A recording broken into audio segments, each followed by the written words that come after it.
He called her unsuitable, told her to take the envelope, and go back to her village. She looked at him, picked up the envelope. He divorced her for being too poor. She came back as his boss. He walked into the most important night of his career, and she was already there, running it. Look at her. Look at how she moves through that room.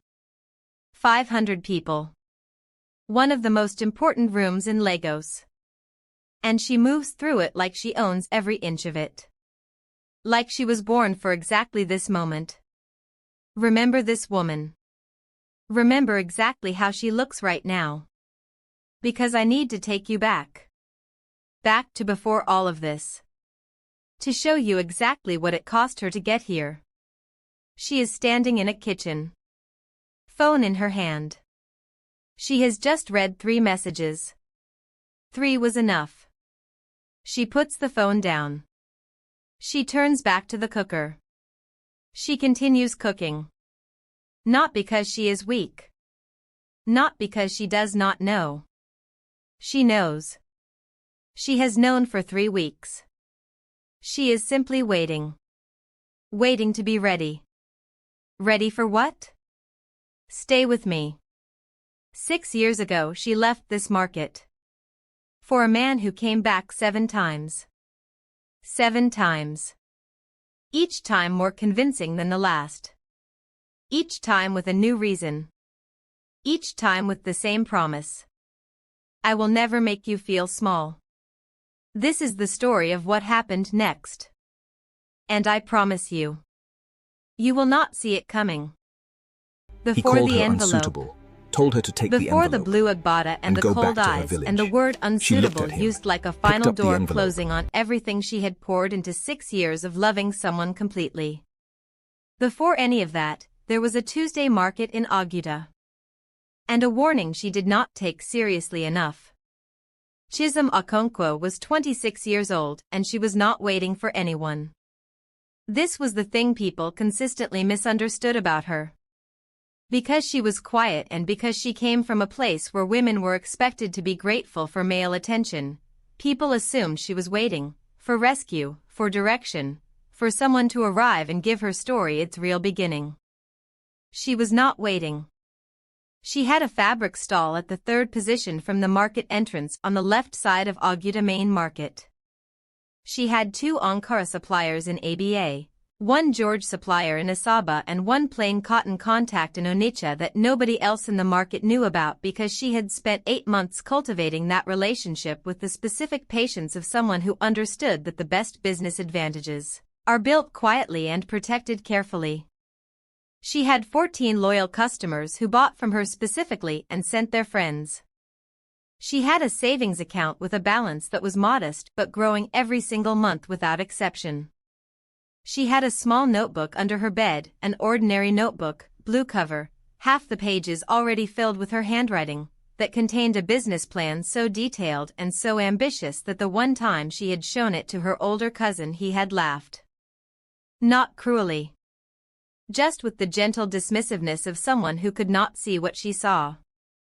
She had a plan. The plan did not include a Lagos man in a dark blue Land Cruiser who had no believable reason to keep returning to a market he had finished his business in on the very first visit. Emeka Okafor appeared at her stall for the first time on a Wednesday in August. He had come to Aguda for a burial, his mother's younger sister, and someone at the funeral had directed him to the market for George fabric. He was tall, broad-shouldered and clean. He wore no excessive jewelry.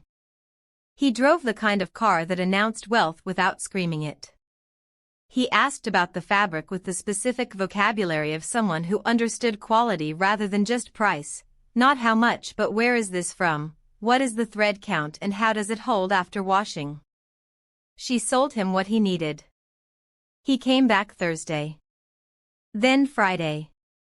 By Saturday the fabric had become the most transparent excuse in the history of the Aguda market and both of them understood this but only one of them was comfortable acknowledging it out loud. She was not immediately charmed. This was important. She had seen Lagos men visit Aguda before, they arrived with their city confidence, their city money and their city assumptions about village girls, and they left again after the burial or the holiday or whatever family obligation had temporarily returned them to a place they considered beneath their current address. She had watched enough of those visits to understand they were tourism, not investment. So when he asked on Saturday if he could walk with her to the lake, she said no. Directly. Without apology. Without the softening qualifiers that women are trained to add to every refusal so the rejected person remains comfortable. Just, no. He looked at her for one moment. Then he nodded, said he understood, and left. She watched him walk back to the dark blue Land Cruiser. She told herself that was the end of it. It was not the end of it. He came back 3 weeks later. Not the next day, which would have been pressure. Not with phone calls or messages through mutual contacts, which would have been desperation. 3 weeks later. Having driven 4 hours from Lagos on a Tuesday morning specifically to come to the Oguta market and place a piece of Ankara fabric on her table that he absolutely did not need. He placed it on the table. He placed a folded piece of paper beside it. He said he had been thinking about what she had mentioned during their last conversation about her supplier network.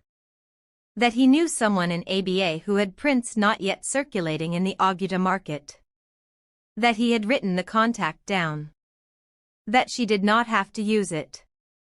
That he simply thought it might be useful. Then he paid for the Ankara. Said good morning. And walked back to his car. She stood at her stall looking at that folded piece of paper for a long time after the dust from the Land Cruiser had settled back onto the market road. She unfolded it. The contact was real. She checked. A legitimate ABA supplier with an excellent market reputation whose prints were genuinely not yet in Oguta circulation. He had paid attention on his first visit. Gone away. Done something useful with that attention. Driven 4 hours to deliver it. And asked for nothing in return. In 26 years of living, nobody had ever paid attention to her business that way. She thought about it for 3 days. It was Mama Ngozi who said the thing that lodged itself in the back of Chisholm's mind like a seed planted in difficult soil, invisible for a long time and then suddenly one day everywhere. Chisholm had told her about the visits. Not all of it. Just the outline. Expecting the older woman's characteristic directness to cut straight to whatever Chisholm herself was not yet willing to name. Mama Ngozi listened without interrupting. Then she was quiet for a moment that felt longer than it was. She said he sounded like a man who had learned that patience was more effective than pressure. Chisholm frowned and asked if that was not a good thing. Mama Ngozi looked at her with the eyes of a woman who had outlived every person who had ever underestimated her and had learned in the process that good qualities and dangerous qualities were very often wearing the same coat. She said it depended entirely on what he was being patient for. Then she picked up her teacup. Just remember, Mama Ngozi said, in the specific tone of someone placing something down carefully so it could be picked up later, that a man who plans his pursuit this carefully also plans other things carefully. Then she changed the subject entirely. Chisholm carried those words with her. She did not throw them away. She folded them and placed them somewhere in the back of her mind the way you keep something whose purpose you do not yet understand but sense might one day be important. She would understand their purpose later. Much later. When understanding was no longer useful. He came back 4 more times over the following 3 months. Each visit more deliberate than the last. Each time bringing something, a contact, a piece of market information, a question about her business that revealed he had been thinking about their last conversation during the weeks in between. Each time staying a little longer. Each time leaving her with the specific feeling of a conversation that had ended before it was finished. He did not rush. This was the thing that kept disarming her completely, the total absence of urgency in how he moved. Most men she had encountered approached what they wanted with a kind of forward lean, an impatience that revealed the wanting underneath the manner. Emeka moved differently. He moved like someone who had decided on a destination and was entirely comfortable with the journey because he was certain of the arrival. On the 7th visit she walked to the lake with him. They talked for 3 hours. He told her about his business, the importing, the supplier relationships, the specific daily frustrations of moving goods across Nigerian customs without losing either money or sanity. He spoke about it with the honest directness of someone genuinely in the middle of building something rather than performing a polished version of success for an audience. She told him about the notebook. The real one. The one under the bed. The complete plan, from the fabric stall to a proper shop to a boutique to a full African fashion and lifestyle brand that took African fabric seriously. That treated it as the extraordinary cultural and commercial asset it was rather than the afterthought the international market consistently made it feel like. He did not laugh. He did not smile politely and redirect the conversation to something more realistic. He asked 14 specific questions. By the time they walked back from the lake in the dark, she felt something she had not expected to feel, not romance yet, not exactly, but the specific warmth of being taken completely seriously by someone whose opinion of serious things she had come to genuinely respect. He proposed 4 months after the evening at the lake. He sat in her mother's parlor and spoke to her mother with the respectful, unhurried attention of a man who understood that in asking for a woman he was asking her family a question they deserved to answer properly. Then he sat with Chisholm in the small side room where the radio always played softly, and he said what he had driven from Lagos to say. He wanted her to come to Lagos as his wife. He was not asking her to leave her business behind but to bring it with her and build it bigger, in a bigger place, with better resources and his full support. And then he said the promise, the specific promise she would turn over in her hands like a stone for years afterward, looking for the place where it had cracked. He told her he promised that he would never make her feel small. Not in Lagos. Not anywhere. Not for any reason. That the woman she was in that market, with her plans, her instincts and her notebook full of ideas that were bigger than that town could hold, that was the woman he wanted beside him. That he was not asking her to change. He was asking her to expand. Chisholm looked at her hands. She heard Mama Ngozi's voice clearly in the back of her mind. A man who plans his pursuit this carefully also plans other things carefully. She looked up at him and told him she needed to think. He nodded and told her to take all the time she needed. She thought for 3 weeks. She made a list, not of feelings but of evidence. 7 visits. 4 hours of driving each time. A real supplier contact delivered without expectation. 14 specific questions about her business plan.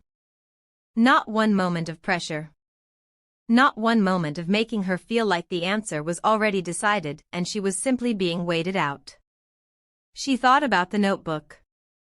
She thought about Lagos.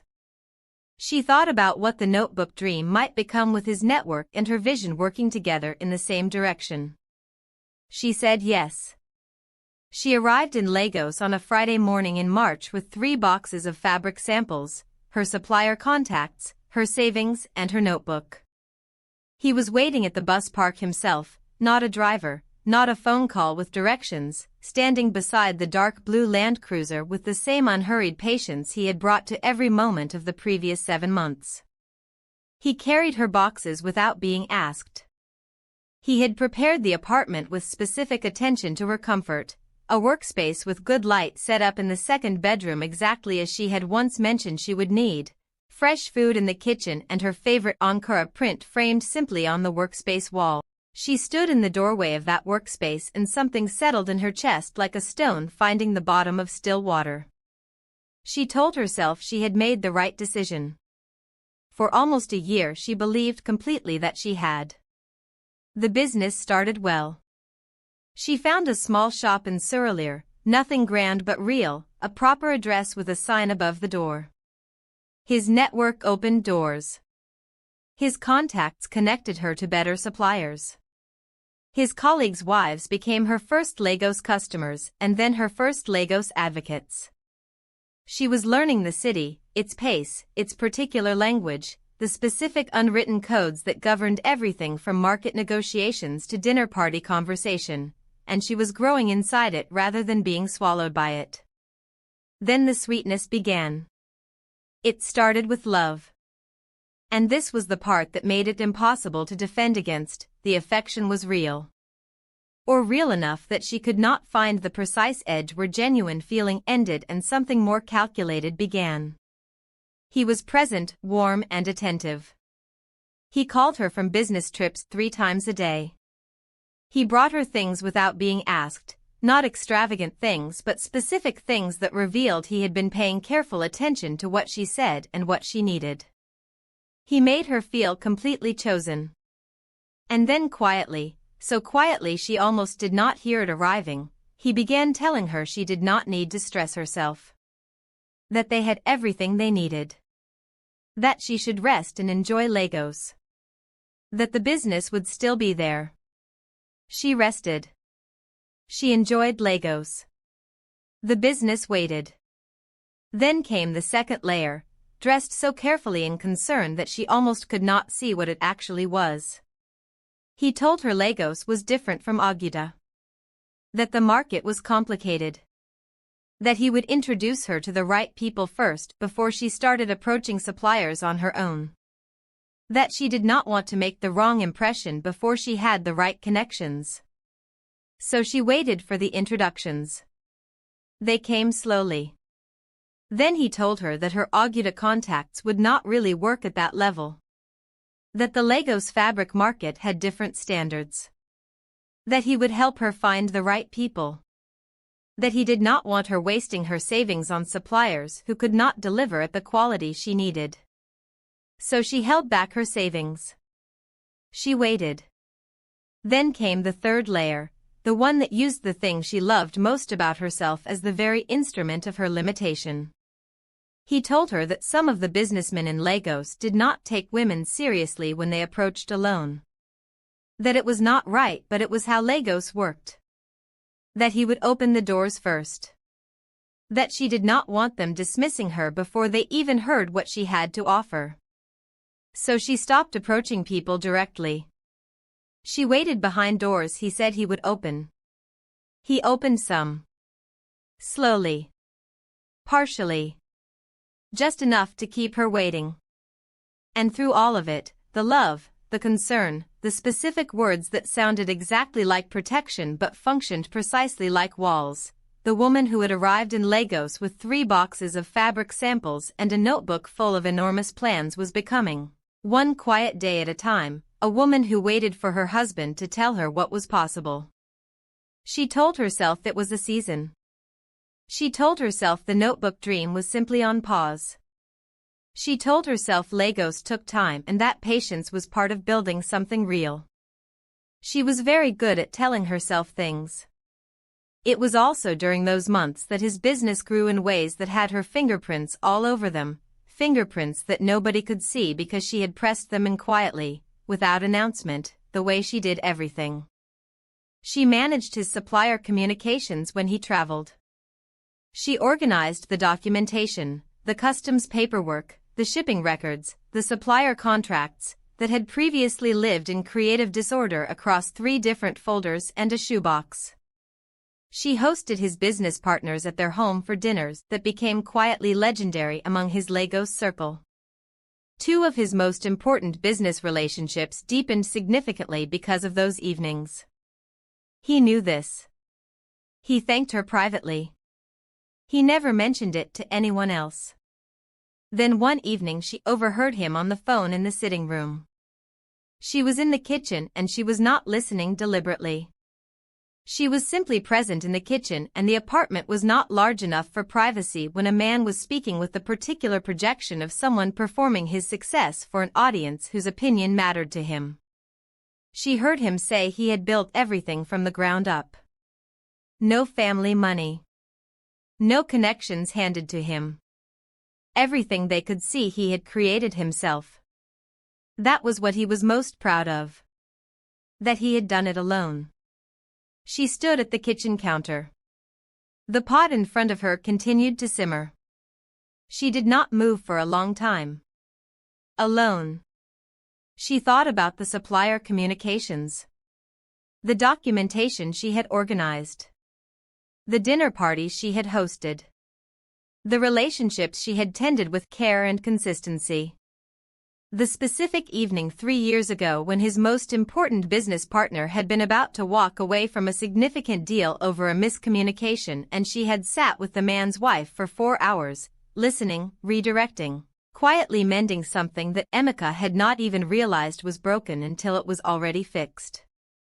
Alone. She turned off the gas under the pot. She went to the bedroom. She sat on the edge of the bed for a long time. She did not cry. She was too busy thinking. The Ankara moment came on a Tuesday evening in November. They were preparing for a corporate dinner, one of the important ones, the kind where Emeka's business relationships were being decided in handshakes and careful conversation over expensive food. She had dressed with care. A deep burgundy Ankara dress, one of the last pieces she had designed herself before the business went on its extended pause. Fitted. Precise. The fabric perfect. The cut confident and clean. She came out of the bedroom. He looked at her. Something moved across his face. Small. Fast. Almost invisible. Almost. He asked if that was what she was wearing. The temperature in the room changed. She asked carefully if he did not like it. He was quiet for a moment, the particular quiet of a man selecting his words with the care of someone who had learned that delivery mattered more than content. He said it was beautiful, but that tonight's guests were serious investors, international connections, and he thought maybe something more conventional might be better. Something that did not stand out as much. She looked at him directly and told him he was asking her to change her Ankara. He said just for tonight. She repeated it, for something more conventional. He met her eyes and said yes. For tonight. Just for tonight. She went back to the bedroom. She changed into a plain black dress that belonged to a version of herself she had not come to Lagos to become. She stood in front of the mirror for a long moment. Then she went out and smiled all evening and remembered every name and made every single person in that room feel welcome and valued. In the car on the way home, he held her hand and told her she had been wonderful. She looked out the window at Lagos passing in the dark and said nothing.